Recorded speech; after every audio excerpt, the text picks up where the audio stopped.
Hello and welcome to the Freemind podcast with Seth and Novaretti.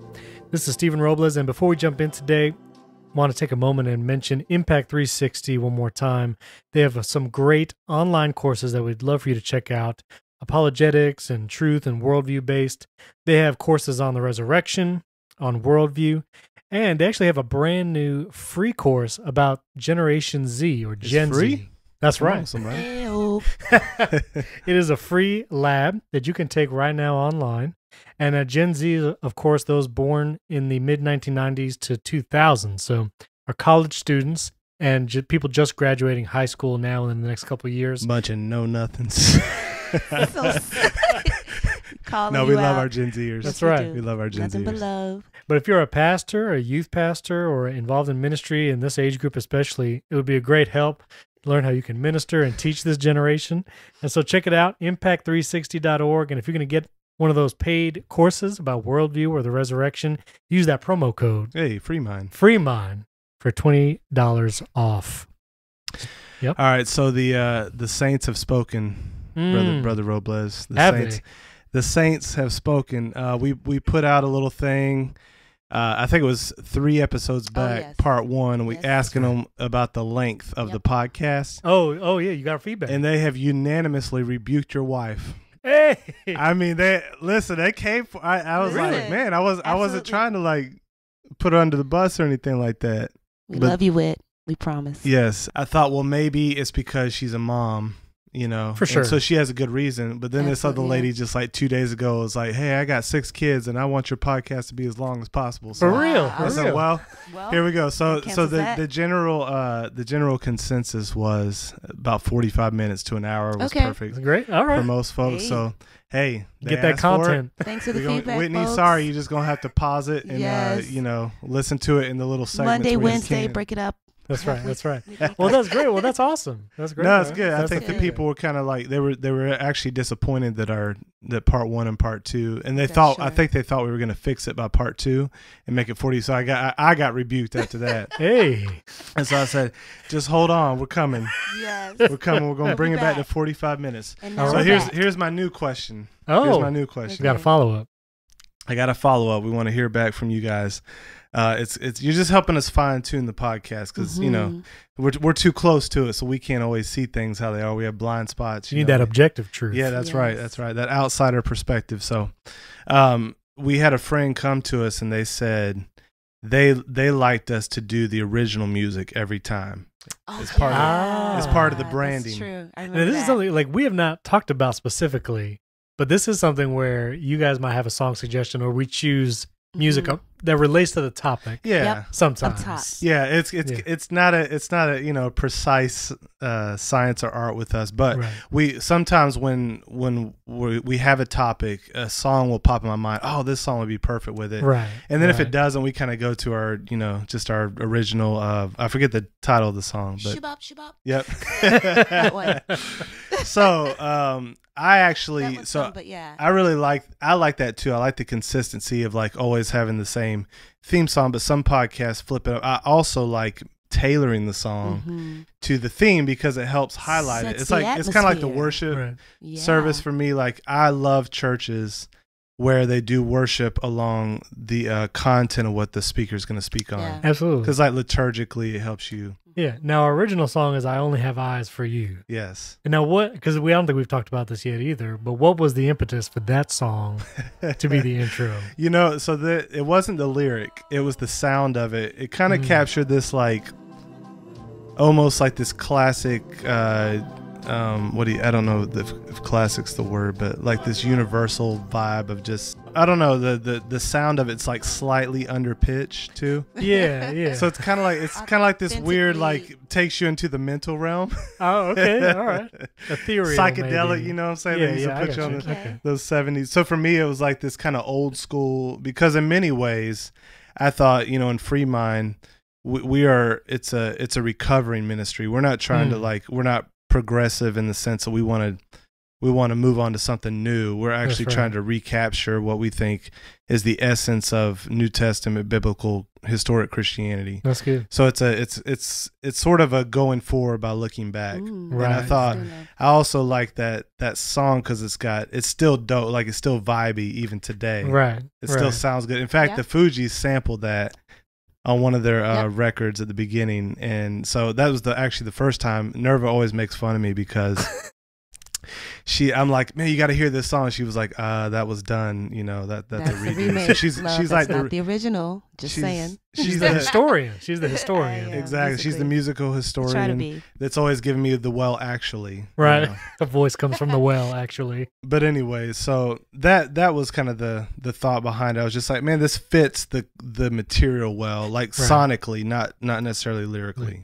And I will say, because I listen to a lot of podcasts, that most of the podcasts I listen to have a consistent intro. And it's nice because when my podcast player will just go from one to the other. Yeah. And so the music intro kind of signals me like, oh, this was the next podcast in the queue. Because a lot of times I don't know what's next. Yeah. And so I get that perspective also. It's nice to know what to expect. Kind of thing. And I noticed like Reasonable Faith, he used to play like this one classical song. Yeah, exactly. Before all his podcasts. Now they do more of a theme thing or just random songs maybe even. But you know, so I don't know. So we're bringing this to you guys. We want you to tell us, should we keep going like we're going and tailor it, kind of do thematic thing, change the song up, or should we keep it one song? I predict it's going to be 50-50 right down the middle. I think it'll be 50-50. You know, this is the funny part. And one of the other reasons I started trying I take that back.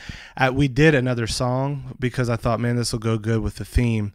And then this one lady hit us on DM on Instagram. And she said, "Thank God y'all changed the song." Oh wow! Did she? I didn't know that, love. Yeah, I forgot to tell you. She was tired of the original. She wasn't feeling that original. It probably reminds her of a time. Right, a time. You know, songs take you places, and sometimes they can have a great or negative memories. Do you guys have a vote? Do y'all have a bent? Ooh. I felt like with the Mountain Prophet, I was happy about that track we found because it felt appropriate. We were literally in the mountains recording it. Yeah.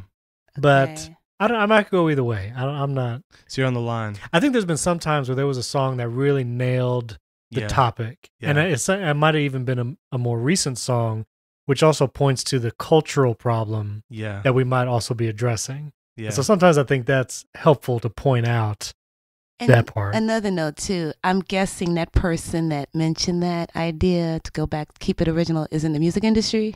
Yep. Okay, so that's something interesting. But they're also very attuned to branding. This person actually has a podcast as well. My point, exactly. Just saying. But, you know, to the average ear, I don't know. Variety can be more of a spice. Yeah. But like you said, it might be 50-50. I'm on the line too because I see the value of doing something that really points out the theme. Like I love that specificity. Right. And it's like, oh man, that's perfect. But I also love like, you know what you're getting, like that McDonald's hamburger. Right. Like you don't want no lettuce, no tomato, no mayonnaise on it. You just give me that nasty ketchup, mustard, onion bits, heat it up in the microwave. Let's call it a day. That's terrible. That's what they do. Yikes. That's what they do. That's no reflection of what goes on here, y'all. No, for sure. No reflection. It's like a Chick-fil-A That's sandwich. probably bad. That Chick-fil-A sandwich is consistent. It's dialed in. That's true. Branding. That's a bad analogy. Our listeners are saying you guys had nothing to talk about today. No, we got stuff. We got stuff. But we do got stuff to talk about. But no, it's fun. But thank you, marketing team, for giving us feedback. Yes, and we love having you guys interact. It really, first of all, lets us know you're actually listening. But also it lets us know that you care and that you have thoughts on it. And you know, even the deeper stuff that people send to us is really encouraging, how it's helping them. And we actually got a lot of good feedback. Probably, it's odd. It's a weird combination. We do see the amount of downloads, but we don't know if they're like downloaded automatically for people and then they don't listen to them sometimes, or if they listen to 10 minutes, turn it off. But, you know, we see the downloads. And I think this past week is probably the part 3 of the Mountain Prophet episode. Right. Is currently one of our lowest downloaded episodes, but oddly enough, we've gotten our most positive feedback from any episode. So the people that have listened to it for whatever reason have sent us back saying, man, this was my favorite episode, or this really encouraged me. And like, I would say, what do you think, Stephen? Like 8 or 9 responses? At least. I mean, I had people kind of just come up to me at the Crossing church, they're saying like, yeah, that last podcast encouraged me. It's kind of a weird situation because we were recording in rapid succession. Yeah, we were literally that's right. We did all 3 together. We did all 3 together, and so from our perspective, at least for me, like I didn't know how it was going to feel 3 weeks spread out. And don't lose your thought, but typically anytime we do a part 1, part 2, even if people love, like our highest one is a part 1 of a series, but then part 2 goes drastically down. So people tend not to want to click on a part 2. So I thought, man, part 3, it's over. People just gonna really lame. It ain't getting no spins. But go ahead, bro. Just not knowing how it would turn out, and then again, a little inside baseball. We obviously pray as we record this podcast and always want the Lord to lead us. But I do feel like the end of that episode, I don't know, I was really feeling it. I think, we had spent some time with the mountain prophet. Mm-hmm. We had spent time with him. And I know for myself, I'd like to know how you guys felt too, but coming off the mountain and kind of heading back into real life, it was kind of a little of a jarring experience sometimes where you want to find out how to bring that mountain peace into your daily life. And I would tell that to people, and they were like, "Yeah, good luck." And I was like, oh, "Thanks," the encouragement. Yeah. But there was a sense of peace, at least that I had, I think, up there, and I think that started coming out maybe in that 3rd episode, and our time with the mountain prophet. For sure. There's not always times when you're speaking that you can feel like something's flowing through you. Right. But I did feel like something in that 3rd part. Was flowing, like there was a flow to it that you could actually feel it in real time, like something this like God's Spirit is in the room. And, absolutely. And something's moving. Hey, come on, somebody. Something's moving. Atmosphere. It's a good song. So go listen to that part 3 if you have not listened to it. I would encourage you, and I would encourage you to listen to all 3. This text came in a day ago from a guy named Thomas, one of our listeners named Thomas. He's in Canada. Canada, come on, somebody. Ups for Canada, which we love. And he said, great ending to the series, guys. I wasn't sure why there was so much preamble at first, but when I heard all of part 3, I realized that the context needed to be set. The prophecies were so much more credible because of all the groundwork you did in part 1 and 2. Love it. Wow. So I love his honesty, and here's another thing, like.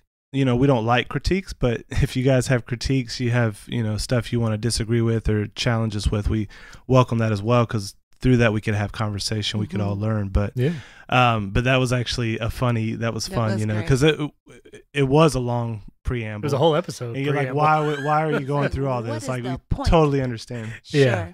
Sure. But I think also we were sitting there listening to him for literally hours, but we also knew, some of our friends and maybe listeners, if they were hearing him right next to us, like they would need a whole lot of context right before they could sit there and receive what he was saying too. Yeah, and we left a lot out too from what he said, for sure. So because he lives there and he stews there, he prays there. That's his life. Right. And so when we visit the mountain, which is maybe 1 or 2 times a year, we always connect with him, so we know what we're getting. But to just encounter him and meet with him and have a conversation with him for the first time, not knowing any background, it would be, jarring for sure, because he just tells it like it is, how he sees the Lord's moving, and he doesn't filter. He's like, this is righteousness. This is going to be judged. So be it. You know what I mean? It's wow. And I think he even admits that too, I think. And he speaks a lot about the Fivefold Ministry and how like he is, comfortable in his position and knows what that means. Right. Yeah. That when people hear him, it can be abrasive at times. Yeah. And that's why he presses that we need all of the Fivefold Ministry, not just the voice of the prophet, but and he carries that prophetic voice that we talk about in the past from that book Winsome Persuasion. So it's that voice often comes across, and we are dealing here, I think, in somewhat in the prophetic voice. in the sense of standing for truth and firm, but our approach, our method is more in the persuasive voice. Right, exactly. Yeah. So hence the preambles. But no, I thought Thomas's his tweet was great, man. He's actually been interacting with us a lot, so we really appreciate that, and want to encourage more people to do that. And actually, here's an exciting thing. If we're saying on the podcast, that means we're going to have to execute it, Brother Robles. All right. We are going to be looking, hopefully, in the next couple months to open up I almost called it Sub 30, our old, but a Freemind Facebook group page. Where we're gonna. I mean, we already have a Facebook page, but I think a group page helps us to interact more in specific discussions, and other people can post stuff on the wall. There's some unique, for that idea too. Yeah. One of our other listeners, Jessica, that actually works with Toby stuff, gave us that suggestion, and we thought it was good. So we're gonna take her up on that and start that group pretty soon, and make it available for anybody that connects with us, supports us on either Patreon, or we're gonna come up maybe another thing like Patreon. But we're gonna make that available for those people, as well as extra recorded material and videos. And I'm really excited about that, because what we're going to do with that is we're going to go kind of more in depth on subjects where we can't always go in these general podcasts. So I'm thinking, now this is just brainstorming with our listeners here, but I'm thinking I would like to at least do 4 episodes a month that are geared just for those supporters. And the first 4, I think, first 3 or 4 we're going to put out is Stephen actually did an unbelievable interview with the Mountain Prophet after we left. And it's pretty raw, so in a great way. Like, me and Nerva listened to it the other day. I think you guys went about an hour and 10 minutes. So we're going to break that up into smaller segments and make it available for us partners. But so you can be on the lookout for that. But it was very inspirational, and I think gave us, I don't know, every time I'll probably go back and listen to that myself, like once a month, because it really does jar you back into spiritual reality. Like you talked about, Stephen, coming off the mountain, it jars you back on the mountain, and it's like, man, it reminds you, like, this is what we are about. This is what we're here for. And it lifts your mind and your eyes, like in Colossians it said, set your heart on things above, set your mind on things above, where Christ is seated at the right hand of God. And that's what those messages help us to do. Sure. That's good. So I look forward to you guys getting to hear those. We'll let you know more as we unroll it here in the next couple months. But it did make me think about something I wanted to talk about a little bit today, and just pulling together threads. I know we started Nerva. We were thinking about, man, we've been doing this podcast now almost 6 months. Started in January. 24 episodes. 24 episodes. Is this number 25? This is number 25. That's right. Wow. Quarter of 100. So it just, we kind of began to reflect about, man, this has been a bit of a journey. We jumped into this thing. We started like maybe 2 or 3 months before we started it. I think I shared this on the very first episode, but we just felt compelled, like this calling to jump into these subjects, to kind of step out there in faith and confront some of these ideas and ideologies that were coming at us in our culture. And so we intensified our reading. We started really diving in for like 2 or 3 months doing. You guys when he says we, he means he. No.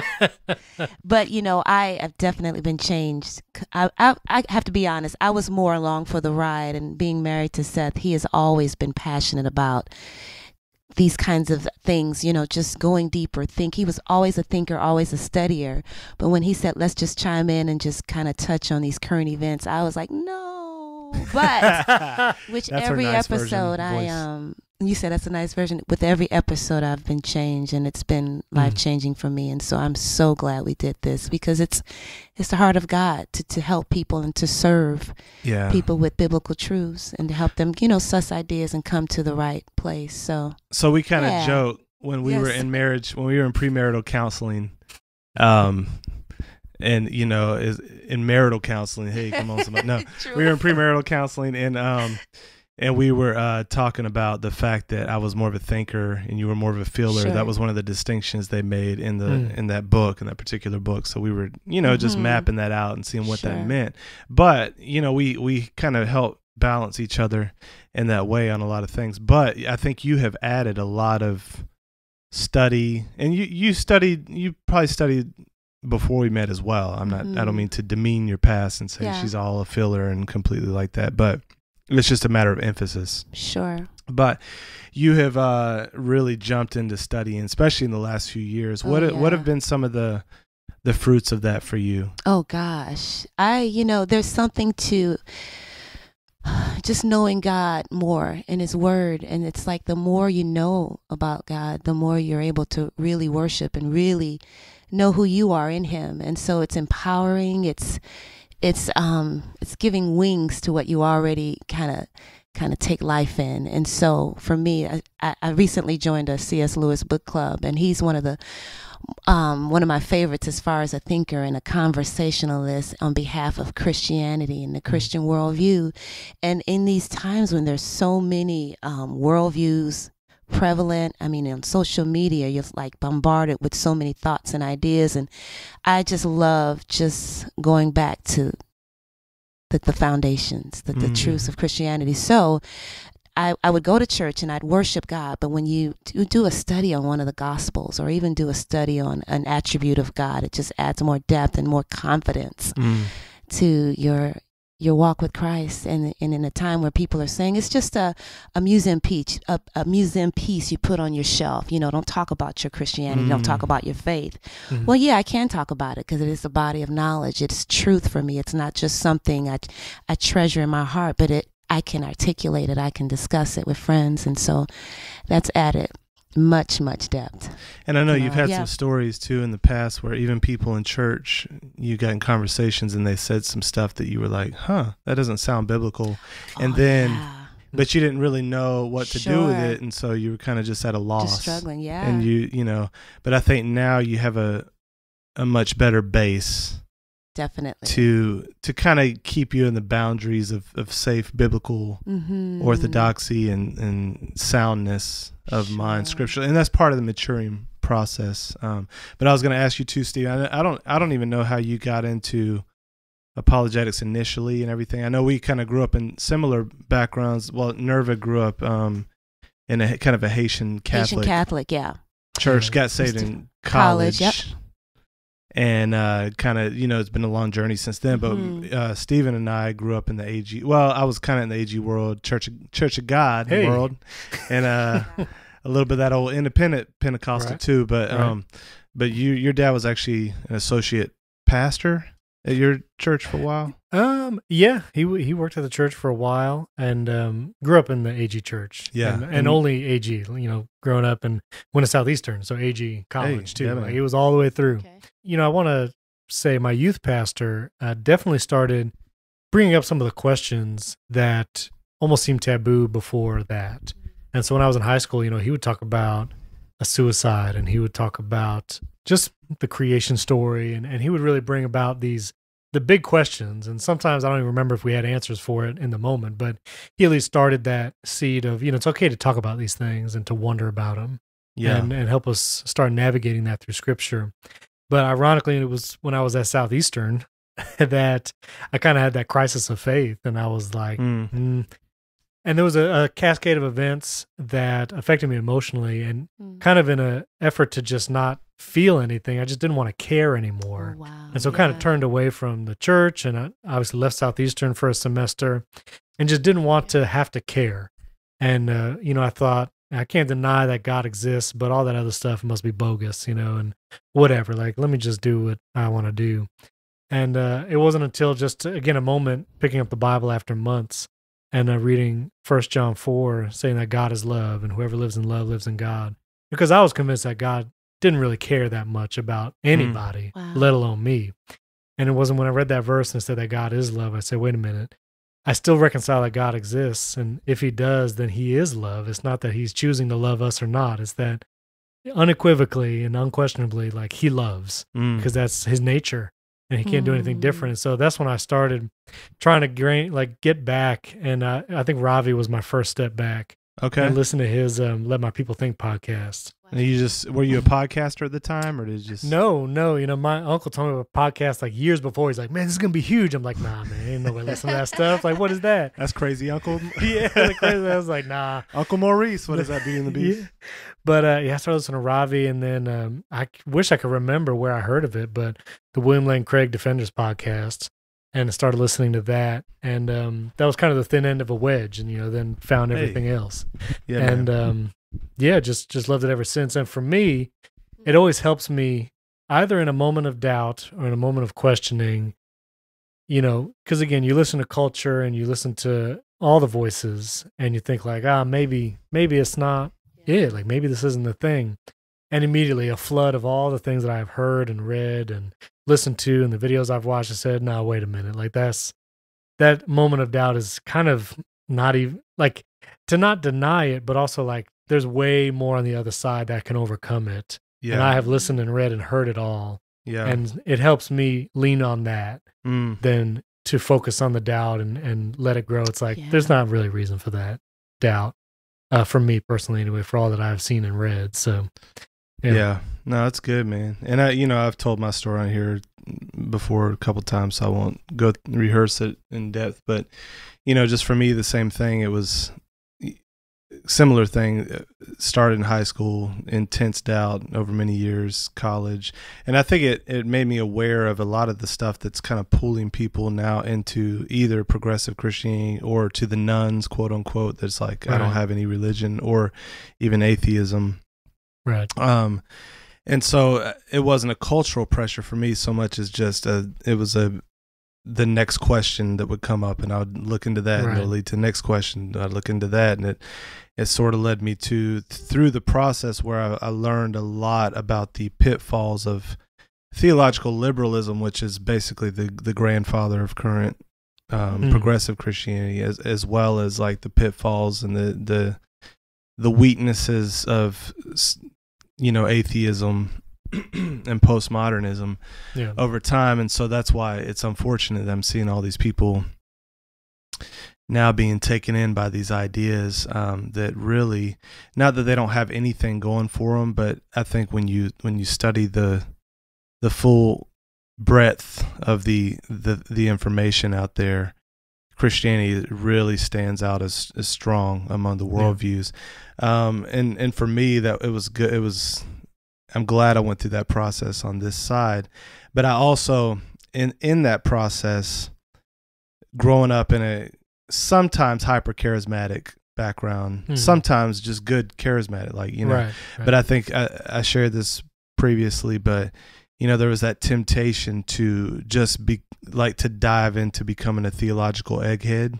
Right. And that's the only thing. I think at one point I was really probably unbalanced.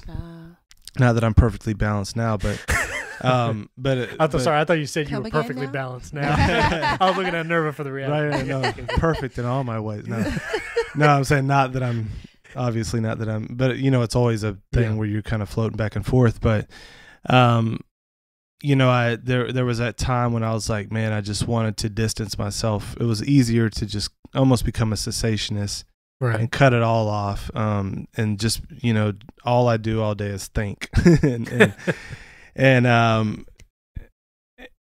also to forget that part of the Christian walk, part of discipleship is actually spiritual transformation as well. And so it's so easy to become one-dimensional. Wow.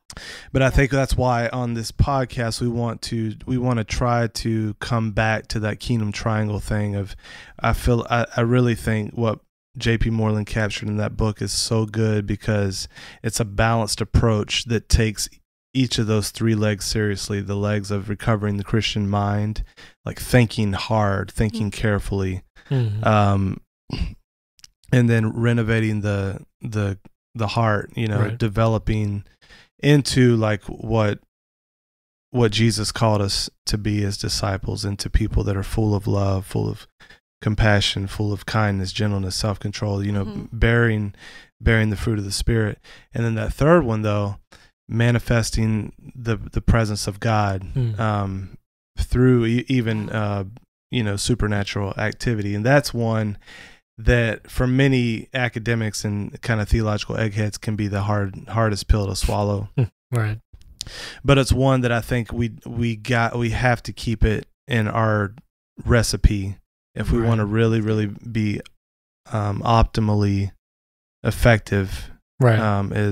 As witnesses to the kingdom in this world, in this culture. So that's why we want to bring in stuff like the prophet and and talk about that, because for us it's like, man, you need that breath of God, that wind of God. And that's why I love pointing people to studies like Miracles, the book on miracles that Craig Keener did, to help people see, man, this stuff is not only is it still happening, but as Michael Brown said, it's a normative thing. It happens statistically often and should happen statistically often.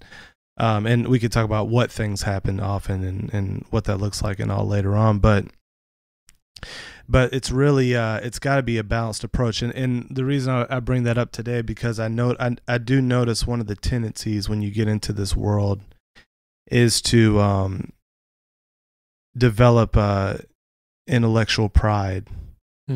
And also to like be like a theological witch hunter, so where you're kind of going out and you're accusing there's a witch, right. Yeah. Okay. And so I'm noticing that tendency, and the more, because now with this podcast, we're always, which I loathe social media. Somebody put up a tweet yesterday that said something like, Twitter is proof of the biblical doctrine of the depravity of man. Wow. Sure. And and it's not even like really a joke. I think it's like spot on. But it's I'm not a big fan. Like, I didn't even have Facebook until we did the young adult ministry, and I had to, like, I was forced at gunpoint. And it's true, y'all. It's true. And so I finally had to get it. In fact, I was rocking that flip phone as long as I could, bro. Like, I was on into the iPhone 5, I think, before I got over. Dr. Tyndall's still on that flip phone. Hey. Oh my goodness. He is still on it. Not kidding. This was one of our music professors at Southeastern University. Still? Yeah, so on the other day, he's like, I ain't going there. I ain't He's mad retired at him. now, so he's like, I made it. I ain't mad at him. Amazing. Go back to that landline where you got to stick your finger in the circle and it clicks. That's a back. rotary phone, yeah, brother. man. That's it. Yes, sir. So, for me, I was like, I don't want to get into this, but we have to, we just to be up to date and kind of see what's going on there. When I'm out there, though, man, unfortunately I see many people who mean well that kind of get into what we're into, but they start just lambasting people and kind of slandering them in some cases, where I don't think they mean to, but they just it's just a tendency. Right. And even Paul wrote, the knowledge puffs up, so knowledge has the tendency to puff up. Yeah. And that can be in any field, not just like theoretical knowledge, not theological, but you're in the music world, right? Historically, you played trumpet and kind of these highfalutin symphonies and orchestras and stuff. There's a knowledge base that goes along with that as well. And I don't know if you would speak to that, but is there a tendency that you see in that world to pride as well? Absolutely. And it's funny, you would think in music it'd not be this way, but the degree level that you have is a huge part of it. And Whitney actually sees this often, because she has a bachelor's from Southeastern, but she's playing with people with masters and doctorates of performance. And there's very much like an upper nose, like, I went to such and such conservatory and, I know whatever. But it's also funny because, and I see this in all kinds of areas, but in music too, where you could get a doctorate of performance, but you can't get in any orchestra. Oh my! Because maybe you did the book work and you got the degree, but you actually don't have the skill behind it. Wow. And so you kind of see it both ways, where people will throw it at others to make them feel bad or make themselves feel good, and on the flip side, they brag about it, but they don't got a job in music either. So you see it both ways. So. No, that's good. And I was just, so I was thinking today, just we don't have a ton of time left here, but I just wanted to briefly kind of touch on that idea of intellectual humility as it is linked to apologetics and caring about the truth, because the truth matters, obviously.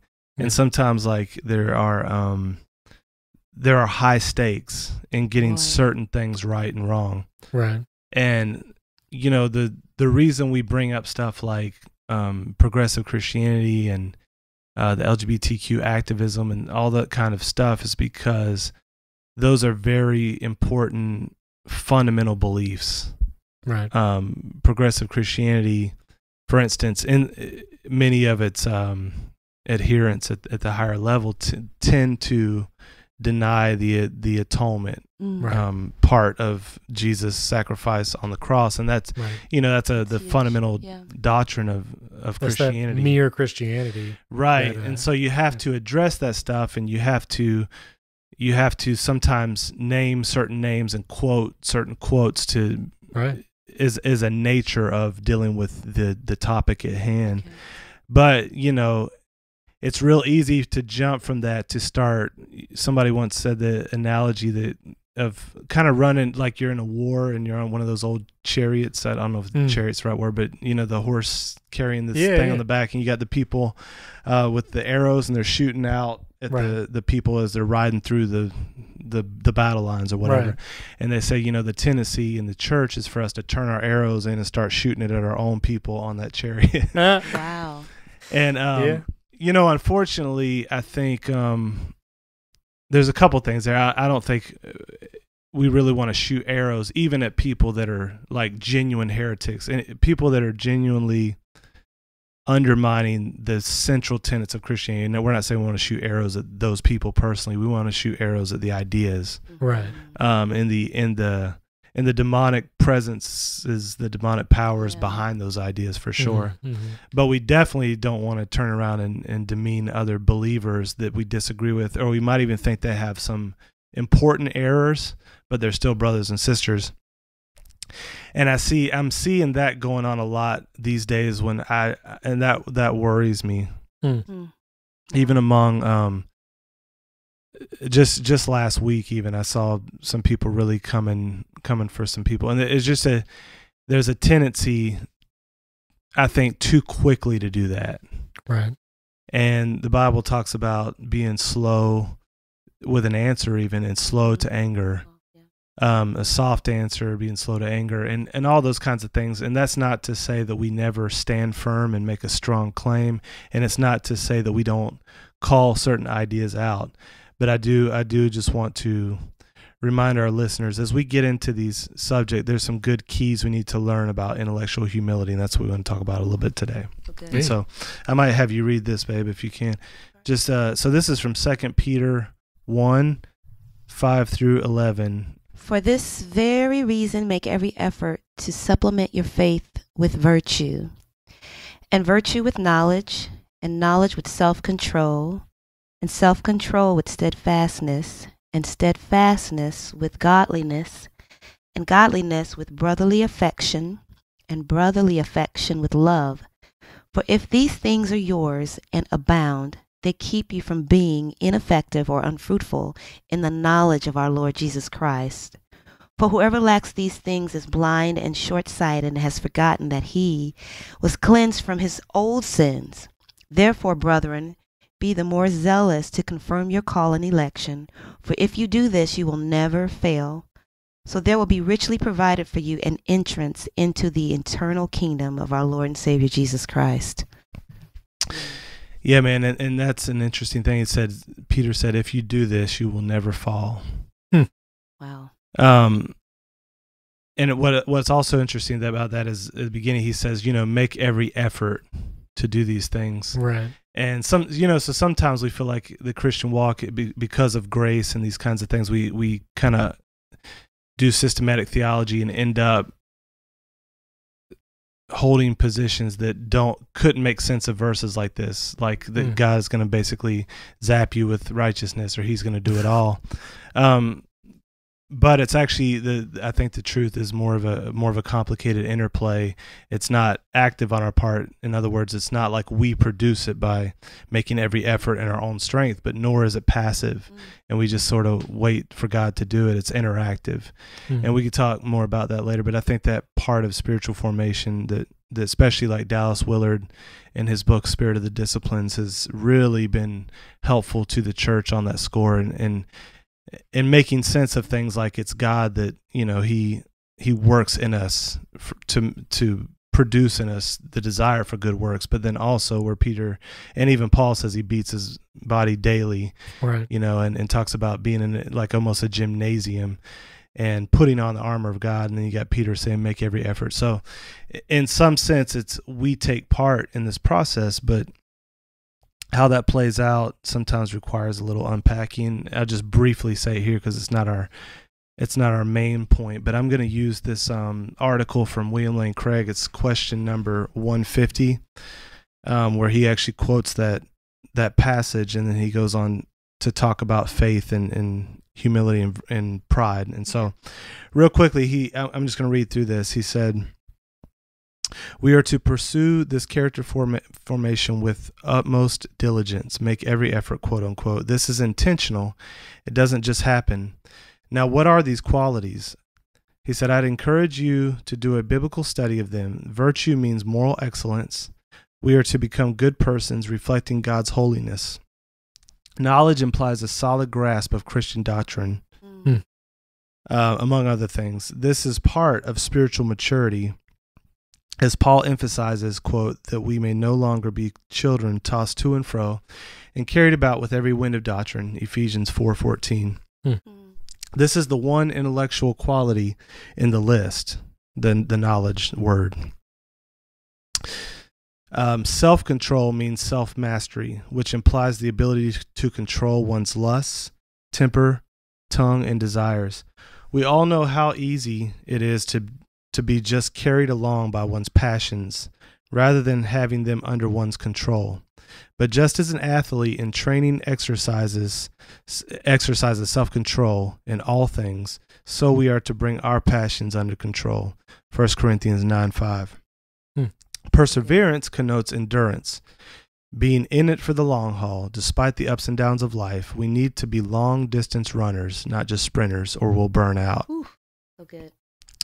Godliness implies having a spiritual orientation to one's life rather than having a materialistic consumer mentality, which values and focuses on worldly goods. 1 Timothy 6:6-11. Brotherly kindness involves having a genuine affection and care for fellow Christians, Romans 12:10 and 1 John 3:16-20. Do we really care about them as persons? Or are they just means to our ends? Finally, love is described in 1 Corinthians 13:4-7. We should strive to fit the description that Paul gives there. If we are diligent about inculcating this kind of character into ourselves, we are promised that we shall not be ineffective or unfruitful in the knowledge of Christ. And then he goes on, so he says, now, rightly, he says, this might seem so daunting a task that it puts us under the pile rather than comforts us. How can we, who are so weak and flawed, realize these sorts of character qualities in ourselves? It might seem hopeless. And this is interesting. I never thought about this connection, but he says, but here it's very interesting to compare this list of character qualities with the list Paul provides of the fruit of the Holy Spirit in our lives in Galatians 5:22-23.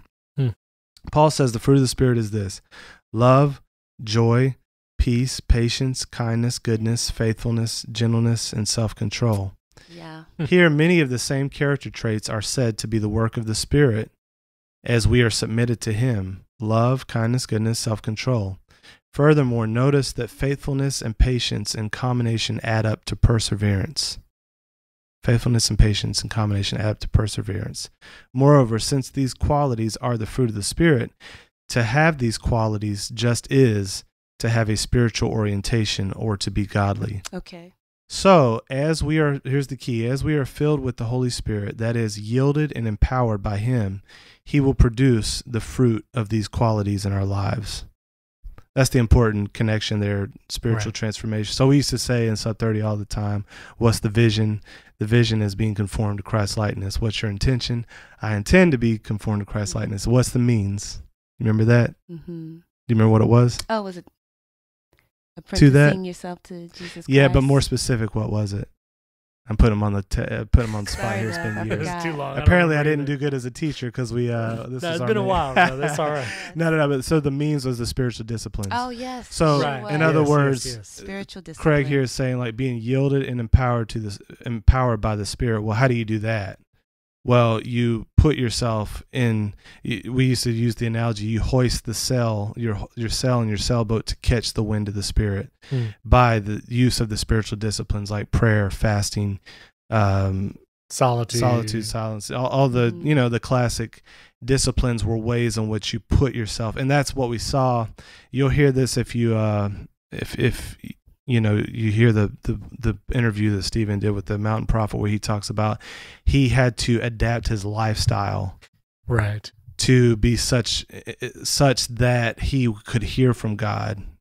Exactly. And that's part of what the spiritual life is, the Christian discipleship, is to adapt your whole lifestyle full of these spiritual disciplines. And by doing so, we are yielded, and then we're empowered, and the Holy Spirit produces these fruits in us. And that's how we make every effort. We don't do it by trying hard to be, self-disciplined or all that kind of stuff. We do it we use our will to put ourselves before God through these disciplines. So anyways, that's just a side note. Craig goes on, though. He will produce the fruit of these qualities in our lives. We are not just on our own, gutting it out by our own efforts. Rather, the key to character formation is being filled with the Holy Spirit. Interestingly, this is interesting because I didn't catch this at first, but he said the one exception seems to be knowledge. So the knowledge is mentioned in Peter's, like add to, faith, virtue, knowledge, but it's not mentioned as a fruit of the Spirit. Right. He said that's something we have to acquire through study of God's truth. But as we seek to gain knowledge, what can we do to combat the sin of intellectual pride? Oh my. And this is the point of, even though we're in the last 10 minutes here, the podcast is where it gets point. Good, brother. That's it. Like, how do you go after knowledge? Like J.P. Morley used to say, knowledge puffs up, but the antidote isn't ignorance. And you can see that in the scripture because Paul, he always is like, he's always reading, he's always studying. The apostles, in fact, Peter, who started as a fisherman, now he's saying add knowledge, add these things. So are they contradicting themselves by saying knowledge puffs up, you shouldn't be puffed up, therefore don't get knowledge? No, there's a third alternative, right? Right. It's that false dichotomy. Exactly. So you have to add, in order to carry knowledge properly, you have to add humility. You have to add love. So good. So it's the addition of something else alongside of it that allows you to carry the knowledge without being prideful about it. So he says, this is a good, and this is coming again from William Lane Craig. I have the utmost respect for this guy as an intellect. I think he's probably one of the most brilliant scholars living today. He was still he was in the top 50 philosophers of the world. Yeah, on a secular top 50 scale. So for sure, he's highly esteemed. Yeah, man. And this is what he says. He says, first, we need to realize the primacy of love over knowledge in God's economy. Shoot. Right. This guy saying this. That kills himself for knowledge. Like he's like, I mean, his whole life has been given to helping in this way. Which is a hard pill to swallow sometimes when you love the intellectual side so much. Right. And sometimes, I know for me, love does not come naturally all the time. That's sometimes the part that I have to use more effort to figure out how to do that. Yes. Because maybe you relate, but it's honestly less effort, more enjoyment when I get to read and study and learn something new. But you say like, now go love that person. It's like, I don't know. Right? That's a different level of effort for me. I'm going to start that love ministry and let those folks take care of that. That's it. And then it's funny because I think of people way on the other side. It's all about the love. It's all about accepting to the detriment of all-inclusive tolerance, that word, what I mean? So, but to love, you have to have knowledge. Right. In order to love. And that goes back to the Fivefold Ministry that the Mountain Prophet talks about a lot, where there is the teacher aspect, which I think falls into more this liking the intellect, struggling with love, still needing both. It's not an excuse, but also that pastoral gift that others have to love and care for the church body and people. So there's always the balance. Yeah, for sure. And I think, that's really good. You just said something, baby. In order to love, you have to have knowledge. You made me think. You made me think. No. Go ahead. here it's important to understand what Craig means by love. He's using love in the biblical sense, like you just pointed out, which actually includes knowledge and it includes truth. So, that's an important thing that we need to be careful with our definitions, because in our culture, if the way love is defined, it often will be presented as a contradiction to knowledge or a contradiction to truth. Or an acceptance. Yes. Appeasement. Yeah, because that's how it is defined. So it's defined as this squishy kind of jellyfish, like affirm everything and but again, we've talked about this a little bit in the past, but to love from a biblical perspective is to have knowledge, because love is being set toward the well-being of the thing, the object of one's love. And to be set toward its well-being, you have to know the nature of that thing, what its design is, and how it functions and flourishes well. And that's just like, common sense with raising kids. I was just going to use an example. My middle child, if I were to leave him to his own devices, would eat all the ice cream. Not just all of the one thing that he has, but all of the ice cream in the house. And for me to say, you have to stop, like I am stopping you now, from his perspective, might not always feel like I love him, or that why don't I just give him what he wants? But if I really love him, like I don't want him to be sick. He's going to feel terrible if I allow him to do this thing that he wants. And that distinction of not always what we want, even what we feel is right, is right and is good for us. And that distinction of love, you do have. It happens often. Yeah, man. And I think the running understanding of that is so off in our culture. You often have to pause and just say, here's what we mean by love. And I think we're going to do a whole episode on that, but soon. But, the nature of love, what is love? Because the view that they propose is incoherent, ends up being self-refuting. And so it can't be the proper concept of love in general, much less what the biblical authors meant by the different Greek words that get translated to love. So that'd be worth pausing on. But for here, we're just going to go through. I think what you just said was good, Nerva, but in his economy, he's saying the primacy of love even over knowledge. So you need both, but he's talking about the primacy of it. I thought that was an important point.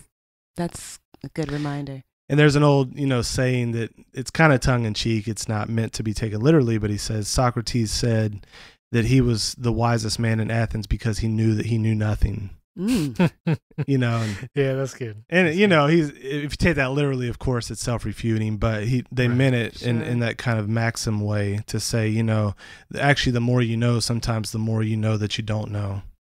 Yeah, and that would be wise. Of William Lane Craig, I think he practices what he preaches too. And I listened to his full debate with Bart Ehrman, the atheist New Testament scholar. Yeah, and one thing William Lane Craig says, off debate is, the better your arguments are, the more knowledge you have, the less you feel like you need to be hot under the collar and yell about what you believe. And you could tell, like Bart Ehrman, there were many times where he would get agitated and heated. William Lane Craig always keeps us cool. And like, even then, he's not preaching love or speaking love, but he is, I think, exemplifying that. Where he is trying to love by explaining in this just cordial, and he's not worried about his deal. He's not worried about looking any kind of way. He's just trying to speak truth.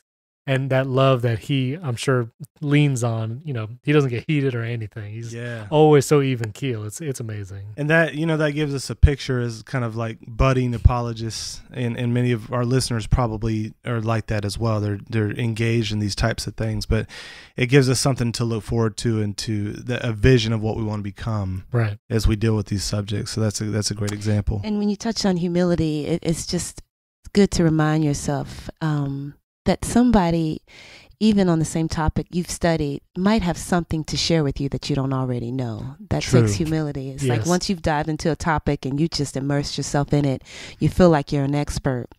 But it's unwise to think that you know, like you said, everything. I think that's one of the chapters in Jordan Peterson's book, 12 Rules for a Living. He talks about how just be open to the fact that somebody might show you something you haven't heard. Even if that person's not an expert. Practical, even though not an expert. So it's good. Those are good virtues. Humility is such I love that word virtue, because in this world where they're trying to do away with value systems, virtue just really. And to go back up to the top where he said virtue means moral excellence. And it's like, it's something that's like almost like your whole person is caught up. You know, you have a virtuoso pianist. That means they have the excellence of skill to be able to freely sit down and play this beautiful, complicated, difficult piece. So the more virtue you add to your life as a Christian, as the Spirit produces as you put yourself before Him, you are more able to have those epistemic virtues of humility and honesty. Epistemic. Yeah, so then in the field of knowledge, remember we talked about epistemology, the study of knowledge, or that area of belief and evidence and all that stuff. So that requires the virtue of humility, of being able to say, you know what, I might not have everything here. I need to be open to learning from this person. Sure. And that can be difficult, especially if that person doesn't have epistemic virtues. And you're in a heated debate and you want to win over really arriving at truth. You got to remind yourself now, love, truth, knowledge, these things. Winning is not one of those fruits of the Spirit. You know, you just have to remind, you know. And it's okay to say, I don't know, also. You know, I think so, especially on the intellectual side. It's always tempted to make sure you have an answer. Even if you know it's not great, but you're just saying something. Yeah. And just to say, like, you know what, I don't know right now. You know, let me get back to you. Or just, you know, that humility. Yeah, man. To admit. Like, that's big. And one of the hardest places to do that is on social media, because you feel, you know, you just see people displaying the opposite of that. And you want to hit back, you know, so hard. And it's hard to be firm and truthful. And again, we're not saying with humility that we're saying we don't have any knowledge. Yeah. And we're not saying, yeah, man, I don't know. There's no good arguments. I'm just a humble servant of Christ. You know, that's not that. Right. And we actually, I might look up here if we have time. Sorry, well, y'all asked for more time, so we're just gonna give you more time. Hey, going way back to the original. So this one might be an hour and 15 minutes. All right. Y'all want them more, you get more. So, I'm gonna read on a little bit from here, but he said, Craig's article. He said, let me back up here. He said, the Apostle Paul, when confronted with Greek Gnostics who touted the importance of knowledge, took a similar line. Knowledge, he warned, puffs up, but love builds up. The man who thinks he knows something does not yet know as he ought to know.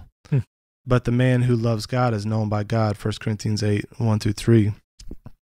And he says, according to Paul, if we think we are so smart that we've got it all figured out about God, then in fact we don't know anything. We are just inflated intellectual blowhards. By contrast, the person who loves God is the one who has truly come to know Him. This has shattering implications for our proud intellectual attainments. It means that the simplest child of God who lives in love is wiser in God's sight than the most brilliant Bertrand Russell the world has ever seen. Yikes. Okay, that's good. And this second point he makes is something that can help us all as we continue to grow and learn, to kind of help us remind us to be humble. He says, second, we need to realize the feebleness and finitude of our human knowledge. I can honestly testify that the more I learn, the more ignorant I feel. Further study only serves to open up to one's consciousness all the endless vistas of knowledge, even in one's own field, about which one knows absolutely nothing. I resonate with the statement Isaac Newton once made, reflecting back on his discoveries laid out in his great treatise on physics, the Principia Mathematica. He said that he felt, quote, like a boy playing on the seashore and diverting myself now and then to find a smoother pebbler or a prettier shell than ordinary, whilst the great ocean of truth lay all undiscovered before me. How feeble... that unquote, how feeble, uncertain, and unstable are our own intellectual attainments. And then he says, finally, third, I want to pass on some advice from Hugh of St. Victor, who wrote in his Didascalion 11 in the year 1125, 1125. So he says this, now the beginning of study is humility. Although the lessons of humility are many, the three which follow are of especial importance for the student. First, that he hold no knowledge and no writing in contempt. Now that's hard to do. So for instance, I might be tempted as as a Christian thinker to look at Richard Dawkins' work, for instance, like his book, and be like, hold it in contempt, because I think it is Bush League in a lot of ways. Like, it's philosophically just not guilty.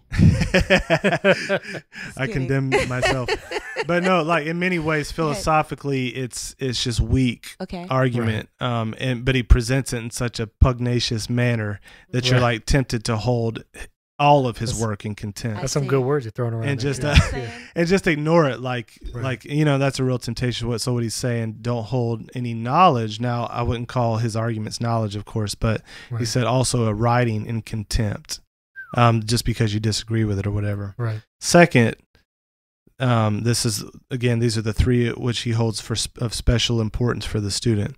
He says, second, that he blushed to learn from no man. In other words, it's like old English or whatever. Yeah. He didn't write in English, but however this came to us. But he's saying, like, again, what you just said about the Jordan Peterson thing, that we should be open to learning from anybody. Right. Anybody. And then last, this is probably the toughest one, I think. Okay. When he has attained learning himself. So when you've kind of, you're a learned individual. Right. That he not look down upon everyone else. Just nervous pointing at me. I'm pointing at Seth. I'm just teasing you, love. But yeah, that's good stuff. But I thought that was pretty hard to do. Like, it really requires, I think, the Holy Spirit to help you. Dallas Willard used to say, in the academic world, one of the most common lies told was, "Yeah, I read that book."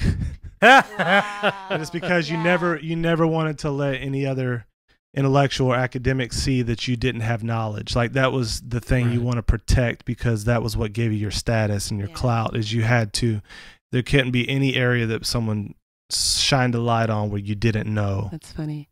You see that in even normal conversation, like, did you hear about something? Oh yeah, I heard that. I heard about that, or I know about that, or you pretend to know. FOMO. The worst thing is to not know about what the latest whatever is, and so you see it in kids too, right? Like, I don't know, you see it with your kid, you ask them if they know something. I knew that. When you know, like, you have age-old temptation, mathematical certainty that they don't know that. Yeah, they had no idea. But yeah, the FOMO, the fear of missing out, is for real. Yeah, it's real. That is it. It's the intellectual FOMO, brother.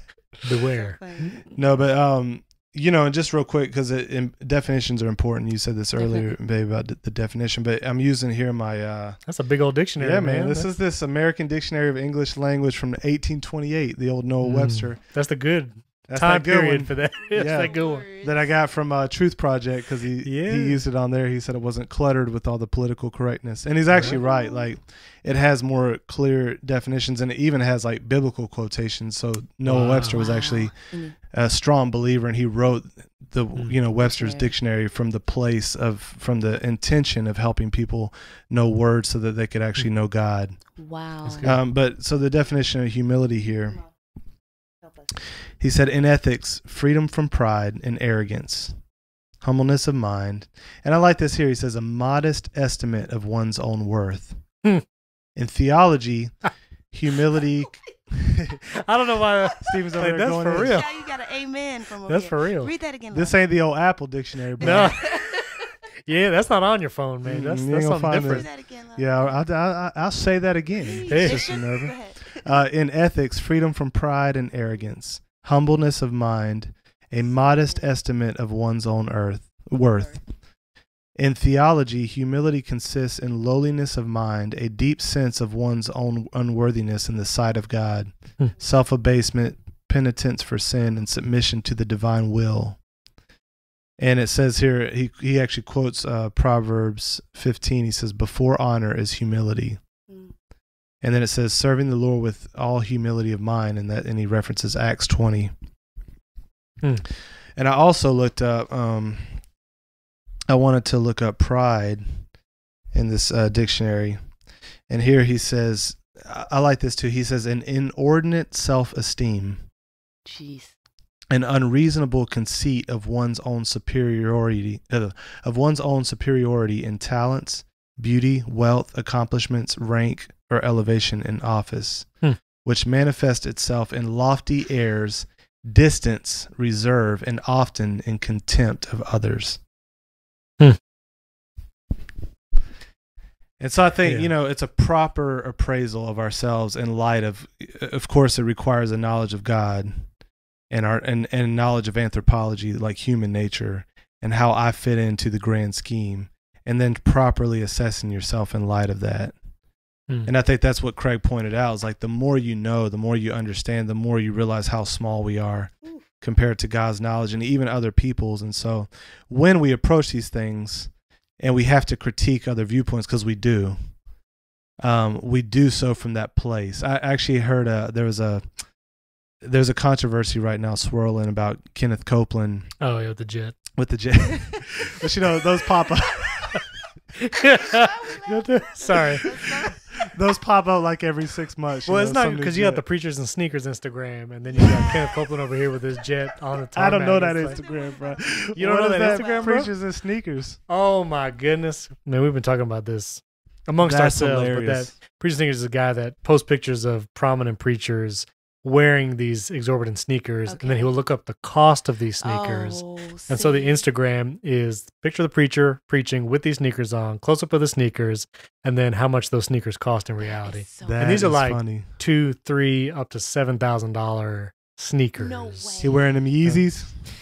Everything, I guess. And this is a whole world I knew nothing of. Like that is hilarious. Most expensive pair of sneakers was maybe $80, but no idea. But we've been talking about that for sure, and maybe I don't know. This plays into the humility and pride thing, but yeah, that's funny, man. Well, I won't get into Michael Brown. He actually takes a long time kind of describing his viewpoint, and why he would. He has a friend on the way. So Michael Brown, we've talked about him here before. His doctorate, I think, is in ancient Near Eastern literature from NYU. Brilliant scholar, does a lot of work in the cultural realm between culture and Christianity. He's actually a charismatic, Jewish believer in Christ. And but anyway, so he's often in between worlds. He has a lot of contact with people on like the super reform side, all the way to like the super charismatic, and done interview with Benny Hinn, and just all over the spectrum as far as people that. But he's no Casper Milquetoast. Like he'll call out ideas, but somebody was getting on to him because he wasn't saying that Kenneth Copeland was a false prophet and a false teacher. They wanted him to use those specific words, and the guy was basically saying, if you don't say this, then you're basically, flouting your duties, or you're a false teacher or something like that. I don't know if he went that far with it, but anyways, while he was responding to this guy, he was saying, he said, every time I try to respond to these issues and I put a label on somebody, he said, there are times when it's fitting to say this person's a heretic. There are times, but you have to prove it where they contradict a fundamental belief of Christianity. You have to show it has to be clear, and then even in that, you do it in humility. But he also says there are certain people that he wouldn't call a heretic, but he would just say they have serious error in this area, and he'll point it out, and he'll give his argument against it, give the biblical perspective on it. But one of the things he said that I thought was interesting, he said, whenever I do any of these endeavors, I constantly keep my eyes focused on the face of Christ as I talk about this person, because he says ultimately I answer to him for how I talk about what could be a brother or sister, what may not be, but also that gives me the courage to be truthful, because Christ cares about both. Amen. Right. And so I think that, just that idea of, we're going to continue to address stuff on this podcast, and at times that will require naming names and talking about their belief system, but we're going to do it as much as we can from that posture of humility. Like, man, it's not, if we do land on something right, thank God, and if we have to critique something that's a false biblical, we do it as ambassadors of Christ, not because we think we're better. So good. Yeah. So good. And I spoke recently, just real quick, at the Crossing, and I was putting together my message. I was talking about progressive Christianity and atheism and all this stuff. And it wasn't until I was done preparing that I was like, shoot, I'm dropping a lot of names here. Yeah. and we stream online and all this kind of stuff. And I'm like, okay. But I was confident, that I had to address the ideas that these people are purporting. Right. And And one of the things, William Lane Craig actually just came out with a new video. I'll link it in show notes, but it's 3 minutes and it's just mere Christianity. Yep. And I thought it was a great synopsis where he's talking about, like, here are the core doctrines. We can disagree on these other things, but these are where we need to stand firm, especially now as Christians. And so I think it's and actually, if you link that too, I think he's got a few of those that you could probably see. And one, because I watched about 10 of them just yesterday. One of them was on orthodoxy and essentials versus non-essentials. And I think, as we mature, that's one of the key things we need to recognize is what are those essential doctrines of mere Christianity. Right. They're really, in order to remain a Christian, there's no wiggle room with those. And then what are the other areas that are non-essentials? They're peripheral. That doesn't mean they're unimportant for the spiritual life and for Christianity, but it just means they don't characterize you as being a believer in Jesus or not. Like they're not that kind of line. But those are things we can still dialogue about, debate, and even point out certain errors in those areas, but they wouldn't be considered primary mere Christianity doctrines. Good stuff. You did awesome, by the way. Preaching Sunday morning. Touched Brother on Robles gave the word. Yes. Talked about worldviews and the challenges of the pop culture worldviews. Really cool. Yeah, and progressive Christianity was one of the ones I talked about. Right. And, just perusing their website at a glance, if you have any idea of the central doctrines of Christianity, hopefully that you would see the contradictions. From the progressive, just from their tenets of faith on their website and how they approach the Bible. And so I think it's, but that's why we're here. Man. That's why that's what we're doing. So, well, thanks for listening. Well, comment, give us feedback on episode length. Maybe some of you got thoughts now. You're too long. Before, right? I think we've fallen in the ditch on the other side of the road on this one. It's that pendulum swing, set up right? A timer.